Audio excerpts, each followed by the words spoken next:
Okay, welcome back everybody. So we're getting started and we're answering the question, how do we define religion? Now, one common thing that people do in defining religion is they apply a definition that is too narrow.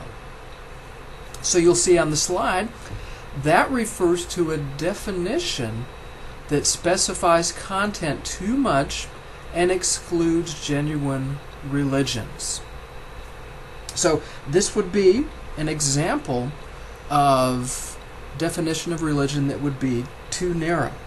So you imagine two people walking along and coming together. First person asks the question, "What religion are you?" The answer, "I am Baptist." "You must be baptized, full immersion, to be saved." And this is false. And you might say, well, why is it false? It's too narrow. And the term that we use for a definition that's too narrow is reductionism. This is taking a complex concept and reducing it to a simpler and secondary quality. In other words, there is more to religion than full immersion baptism. Likewise, there is more to religion than just making a pilgrimage to the holy city of Mecca. Now, the next slide. This is when we have a definition that is too broad. And believe it or not, these definitions that are too broad are really just as common as those definitions that are too narrow.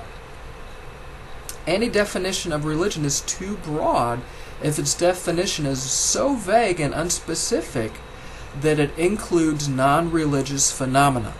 So this would be an example.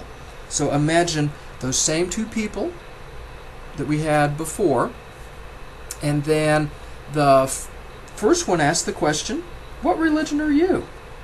The second responds, "Gosh, to me, religion is anything that you are devoted to." This is false. This is not a definition of religion. You might ask, why? That sounds good to me. Why? And this is the term we put to this is functional equivalent. And definition of functional equivalent, these are ways of life that work for people like a religious function but are not religions. So if we look at these images, hopefully it'll help to flesh out and explain more. Top image, this is where Elvis Presley is buried with his family. People are really devoted to celebrities, including Elvis Presley. Then the bottom one, this is one of the drop days of the new iPhones that come out, and people line up for days to get these crazy new iPhones, and people don't leave the house without them. The devotion that people have towards Apple technology is mind-boggling, and it seems to be a religion, but it is not. Now, the middle picture, this is a likening here. This is from a poster in communist China, Red China. And in communist countries, religion is banned. It's against the law. And in place of religions like Islam, Judaism, Christianity, they have the worship of different party officials, such as Chairman Mao, with his little red book that everybody's holding up. And, that likewise, as with the devotion to a celebrity or devotion to your iPhone, these are all functional equivalents. These are not religions. So you might be asking to yourself, well, gosh, Mr. Anonymous, what can I do to define religion? Well, one thing to do to think about words such as religion is to use etymology.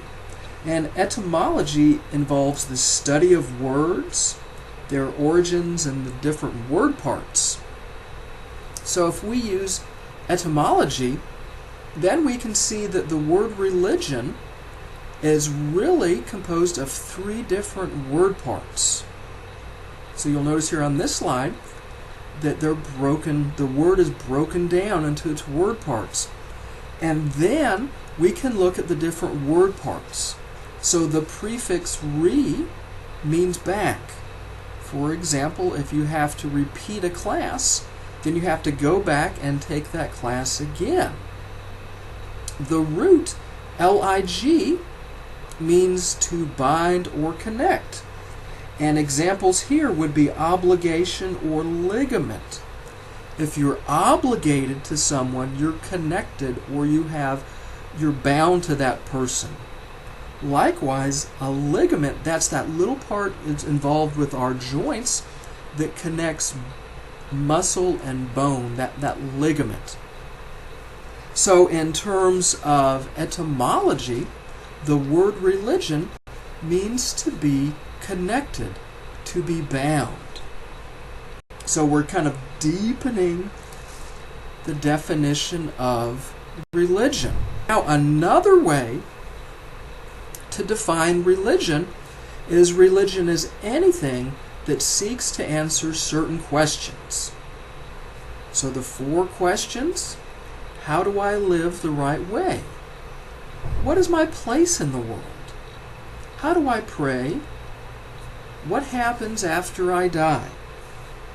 Now, the answers that are generated to these 4 questions can yield a religion. So it's fascinating here that anything that answers these 4 certain questions can qualify as a religion. So this is another way that we can define religion.